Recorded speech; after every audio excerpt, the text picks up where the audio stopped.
batches. There were 600 or 700 in all, though some put the figure as high as 800 or 900.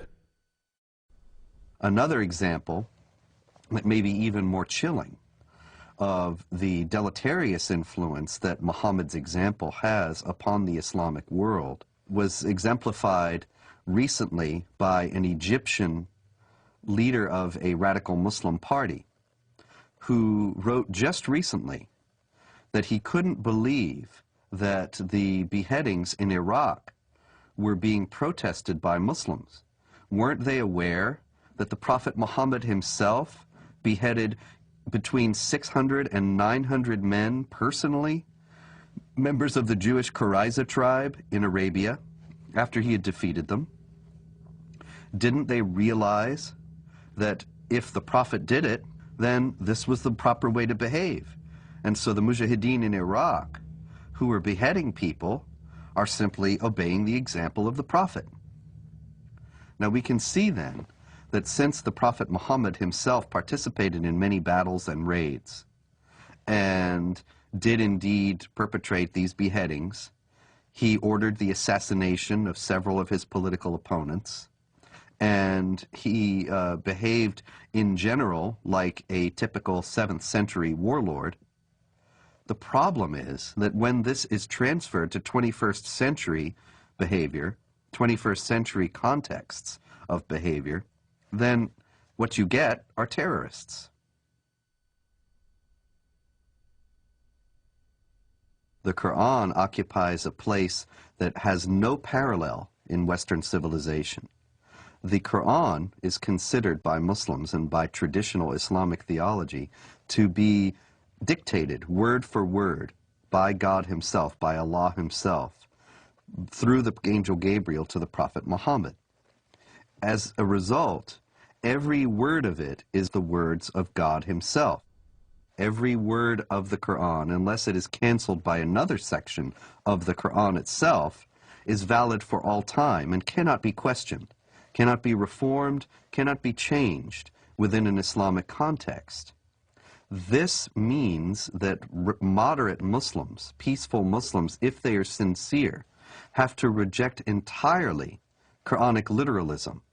But to do so puts them outside the sphere of anything that has been considered Orthodox Islam throughout history, because to do so is to reject the very basic premise of Islam, that this is a book that is dictated by God and is a perfect copy of a perfect book, the al-Kitab, the mother of the book that has existed forever with Allah in heaven. The Noble Quran, translated with parenthetical notes by Dr. Muhammad Taqi-ud-Din al-Hilali and Dr. Muhammad Muhsin Khan. Surah 98, verse 6. Verily, those who disbelieve in the religion of Islam, the Quran and Prophet Muhammad, from among the people of the Scripture, Jews and Christians, and al-Mushrikun, other disbelievers, will abide in the fire of hell. They are the worst of creatures. So the Quran is simply a set of direct commandments or else narratives, descriptions, sometimes very distorted descriptions of Judaism and Christianity. Because of the normative nature of those commandments, the second important body for Islamic jurisprudence and for Islamic polity is the tradition of the Prophet, the Hadith. Now, the Hadith are absolutely necessary to make any sense of the Quran, because Allah addresses Muhammad in the Quran and they talk about incidents in Muhammad's life, but they don't fill in the narrative details. So you have to go to the Hadith, the traditions of the Prophet Muhammad, in order to understand what's being said in the Quran and why.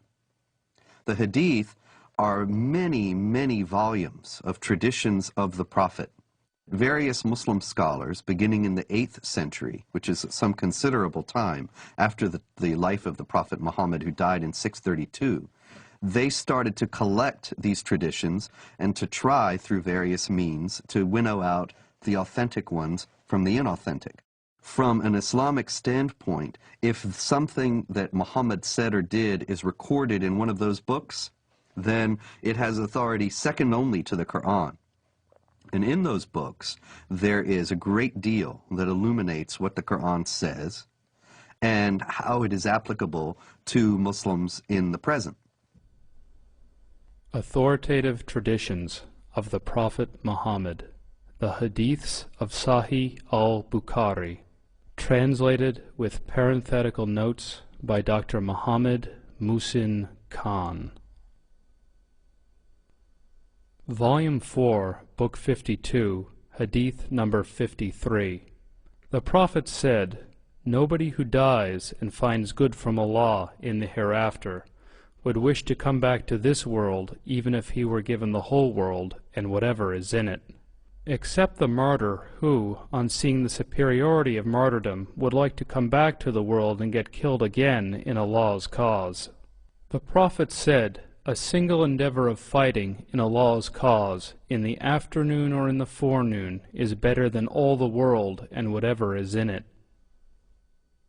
Since there is no sense of natural morality in Islam, you have to go into either the Quran or the Hadith to find out what is allowed and what is not allowed. And in those books we have very clear instructions from the Prophet Muhammad that it is the responsibility of Muslims to meet the unbelievers on the battlefield, to invite them either to accept Islam or to accept second-class dhimmi status in the Islamic State.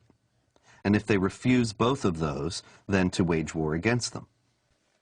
Fight against those who believe not in Allah, nor in the last day, nor forbid that which has been forbidden by Allah and His Messenger. And fight against those who acknowledge not the religion of truth, Islam, among the people of the Scripture, Jews and Christians, until they pay the jizya, the poll tax, with willing submission, and feel themselves subdued. The Quran is broken down into two sections. One is called Makkiyah, which means what was inspired to Muhammad, the Prophet of Islam, in Mecca. And one is called Madaniyah, what was inspired to the Prophet of Islam in Medina or Yathrib. In Mecca, you find much of the peaceful verses. Muhammad used to live with the Jewish community and the Christian community in peace and harmony. So there was many verses in the Quran that even the Muslims used to worship in the direction of prayer towards Jerusalem. They saw many elements of a unity between the Jewish and the Christian and the Muslim faith. There are indeed some verses in the Quran that could be called peaceful and tolerant. Notably the injunction against compulsion in religion. Those verses almost invariably date back to the beginnings of Muhammad's prophetic career in his native city of Mecca, where he was powerless, where he was only beginning to attract followers. Only few relatives and friends accepted the religion at that time, and he had many foes. So the revelations of that time were very peaceful.